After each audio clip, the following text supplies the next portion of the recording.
I'm Sam Bennett, and welcome to my weekly Facebook Live, LinkedIn Live, TikTok Live, all the lives. I want to talk today about asking and receiving. How are you at asking? How comfortable are you? How well does it go for you when you do ask? And I was looking at my meditation app and stuff, and there's a lot of stuff about how to open up and receive. And I'm like, I'm not sure receiving is really the problem. I think actually asking might be the problem. We're going to be talking about this more and more over the next couple of weeks, but I wanted to start the conversation here, especially since we are in a season of giving and receiving. So, I like to start what I do with everything with a little bit of breathing. So you're welcome to skip this part if you don't like it. Most people find it very pleasant. We're just going to inhale for a count of 4, hold for a count of 7, exhale for a count of 8. We'll do that 3 times. Let's inhale, 2, 3, 4, hold, 2, 3, 4, 5, 6, 7, out, 2, 3, 4, 5, 6, 7, 8. Inhale, 2, 3, 4, hold, 2, 3, 4, 5, 6, 7, out, 2, 3, 4, 5, 6, 7, 8. One more time. Hello. 2, 3, 4. Hold. 2, 3, 4, 5, 6, 7. Out. 2, 3, 4, 5, 6, 7, 8. Gosh, that feels good. If you are not doing this 4, 7, 8 breathing regularly in your life, when you're stuck in traffic, when somebody's getting on your nerves, when you are getting on your own nerves, when you feel overwhelmed, you're on an airplane, wherever, this 4, 7, 8 breathing has saved me over and over again. So it is my gift to you. Oh, speaking of gifts, we have this giveaway that we're doing. If you are not, for some reason, on my email list, and why would you not be on my email list? We're giving away 12 gifts starting Christmas Day, and you can just sign up. It's totally free. There's nothing to think about, nothing to do. And they're really fun. There's like ebooks and meditations and beautiful things to print out and put on your bulletin board, and just really fun, creative, nifty stuff. Nothing weird, I think. Maybe weird. I also want to say a special hello to those of you who are enrolled in our Get It Done lab. The lab is my 90-day productivity sprint starting January 20th. So if you're interested in that, go to therealsambennett.com/lab, and you can join the people who are already in. We're doing some fun stuff in between now and the 20th. So it's not, you're not too early to jump in, especially if you want a tax deduction for this year. Let's talk about asking and giving and receiving. I'm curious to know, what are you not good at asking for? Like, have you asked for a raise recently? Can you ask for what you want from your partner? Do you ask medical professionals to clarify? Do you ask them for more information? Where is it easy for you to ask, and where is it hard for you to ask?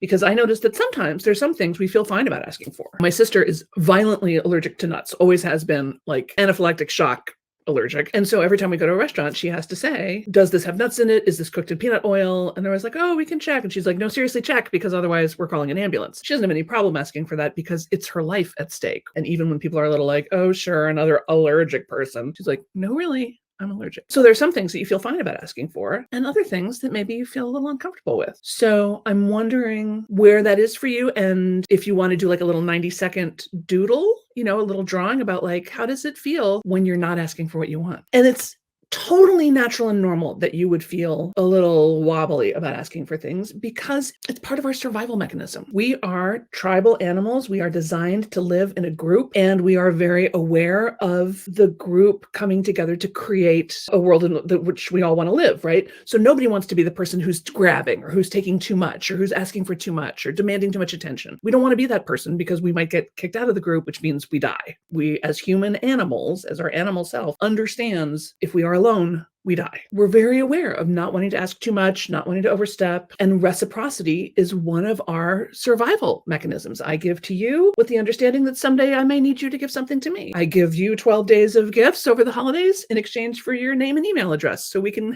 keep the conversation going. Asking for friends for help. Yeah, that can be really hard. And everybody always says oh, if you need anything, just call me. But do we really believe them? Do we really do it? Have we had success if we do call them? Are they responsive? Some people are, some people aren't. Some people have a heart to help, but they don't actually follow through on that, right? And then we feel really let down. This sensitivity to asking, receiving, generosity, overstepping, this is survival stuff. This is pre-language, pre-human culture, all the way back to our very beginnings. We understand this. And I think that anything that predates language, like reciprocity, like love and sex, it could be hard to explain in words, right? Because we had the behavior before we had the language for it, right? So here's a couple of things I want you to think about. One is everyone is doing the best they can. Every single person is doing the very best they know how to do. Even you are doing the very best you know how to do, and you always have, even when your best was kind of shitty. I've had times when I knew I wasn't doing everything I wanted to do, but it was as much as I could do. It's like when you have the flu. It's like I want to be able to do more, but I cannot get out of bed. So if you're understanding that everyone is always doing the very best they know how to do, sometimes there isn't much point to asking them to do more or to do something different. I think especially in our intimate relationships, with our spouses, our partners, to be able to say, hey, I need you to be more expressive or hold my hand more. They will try. I mean, they love you, but generally what they are already doing is as much as they can do, want to do, and are capable of doing. So some of our asking is getting more strategic about who and what we are asking and who and what we are asking for. One thing that can really help is to give them the because. I really need you to hold my hand more or be more physical with me because it makes my heart so happy when your body is next to mine. My parents never hugged or kissed each other, and I want us to have the kind of relationship where people see us hugging and kissing each other. If you can give people the because, and this goes for employees too, I really need this by 5 o'clock because I have to send it out at 5:30. I really need no nuts in my salad because I am deathly allergic to them. When you give people the because, they are way more likely to understand and follow through. There's an old study, you may have heard about it. Robert Cialdini talks about it in his book, Influence. They had a copier and people were standing in line to make copies, and they had the people doing the study try to cut in line. And if they just said, hey, can I cut in front of you? Some people said yes, but a lot of people said no, back of the line is back there. If they had people try to cut in line and say, hey, can I cut in line because my boss really needs this in the next 10 minutes, people were more inclined to say, okay, sure, cut ahead. And even when the because was as lame as, can I cut in front of you because I really need to make these copies, people still said yes, even though everybody in line needed to make copies. So when we get a because, and it doesn't need to be a long explanation, most of us over-explain way too much in our lives. But if you can give them something to attach the action to, I really want to ask you to be more proactive about cleaning up after the dinner dishes, because I feel really depressed and discouraged when we're done with dinner and, half an hour later, there's still a dirty kitchen. That just super bums me out. Well, I may or may not care about the dishes, but I don't want you feeling bummed out. So it gives me another reason to go ahead and do the thing that you're asking me to do. Coach says that helps. Oh, good. Yeah. And especially even in emails and stuff. Hey, I really need this by Thursday because the deadline to enroll is Friday morning. When you give the people the because, they're like, oh, okay. If there is something that you are really wanting from someone else that they are not capable of giving, first of all, stop going to the empty cookie jar. If someone is not capable of giving you what you want, stop waiting for it. Most people are as emotionally intimate as they are capable of being. And some people are just not that capable. Was it T.D. Jakes, the Reverend? When you're a high capacity person, when you're a 10-cup person, you want to be filled up, you want to overflow, and you give an overflow for other people. But if the person you're talking to is a 5-cup person, that's all they have to give. They're giving you everything. It's just that their everything is 5 cups and your everything is 10 cups. Clark says, I need more cookies because it's Christmas. Exactly. It's the holidays.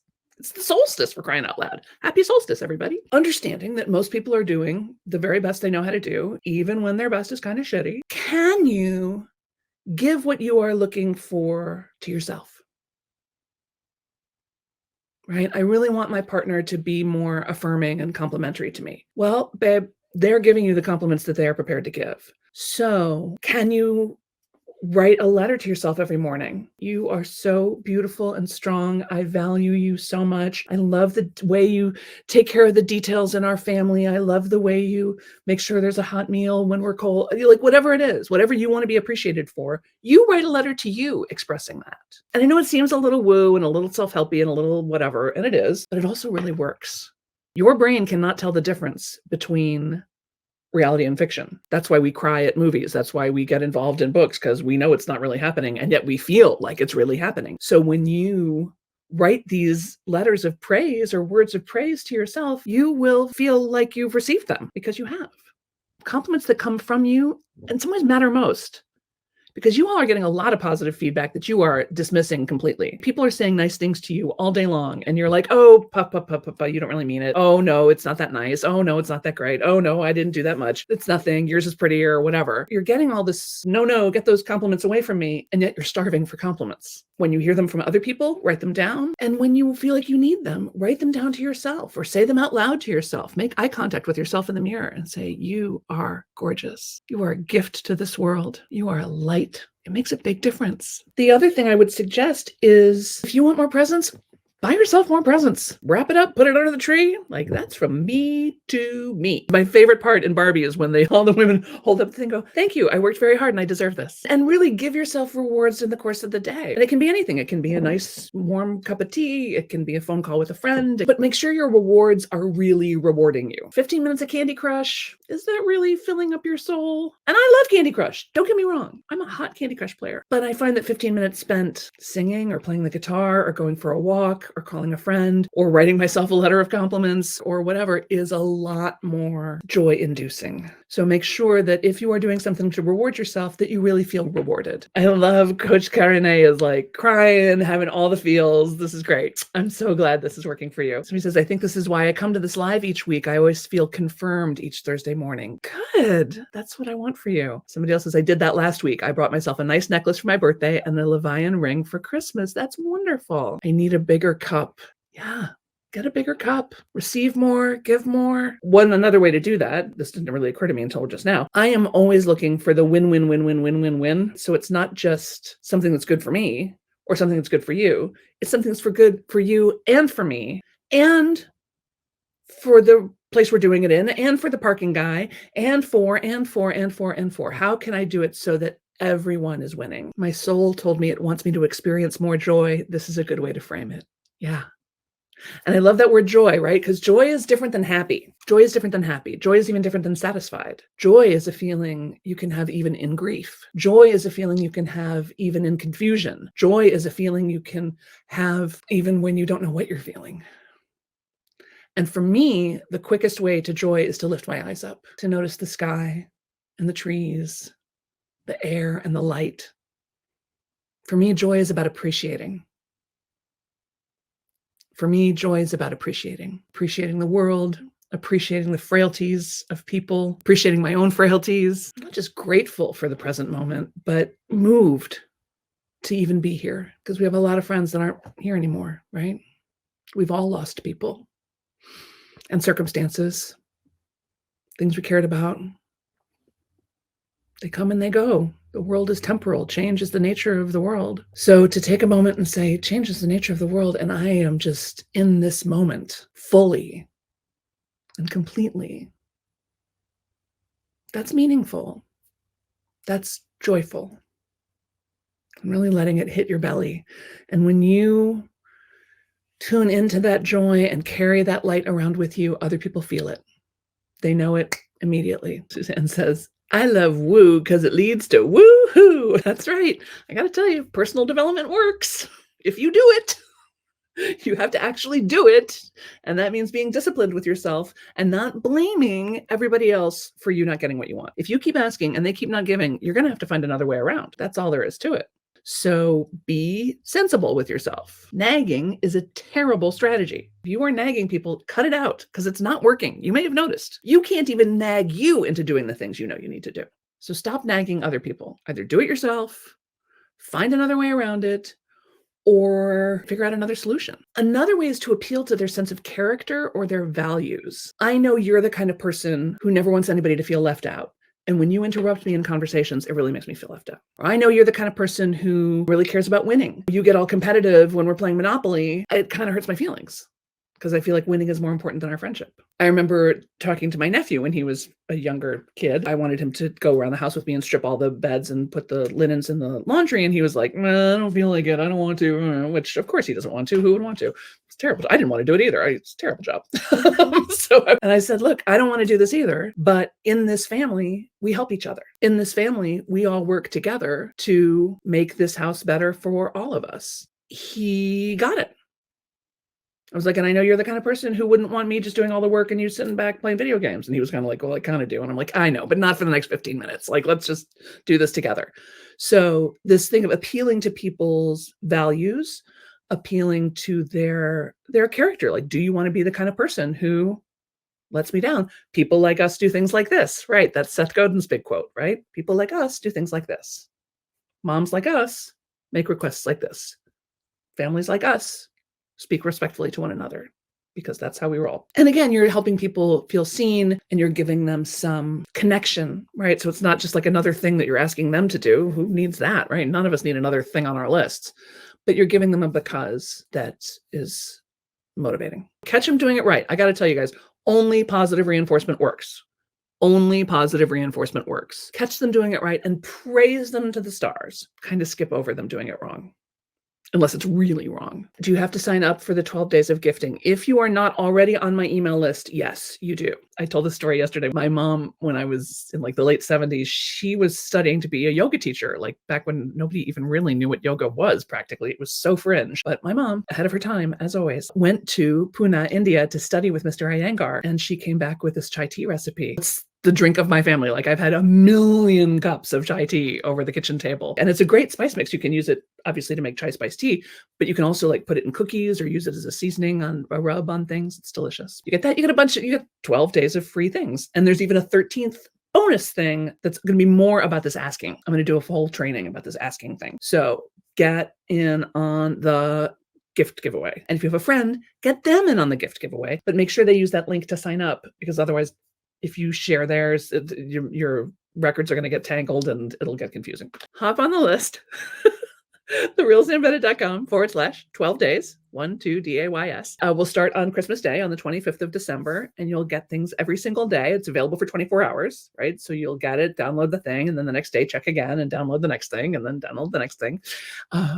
And they're just fun. They're just stuff we never really made available, stuff we've given to our private clients or made for a special occasion, but then not released publicly. So we're excited to share all that with you. I want to thank you all so much for being here and bearing with me as we make this technical transition from Zoom to StreamYard. TikTok, great to see you. Thanks for coming to the party. I'm really excited to see what comes. I want you to receive all that you want, everything that your heart desires. And I want you to feel great about receiving it. And whether you are giving it to you or someone else is giving it to you, I want it to feel joyful, right? So we're appreciating the present moment because we get to be here for it. I want you to feel as loved as you are, because you are part of the inextricable link of love that is the universe. That's all it is just a big net of love. And you are an important part of it and an inextricable part of it. You can't be separate from it. You can't be separate from the love. You can't be separate from my love. Knowing that you are loved and loving, while the other stuff may feel like it matters,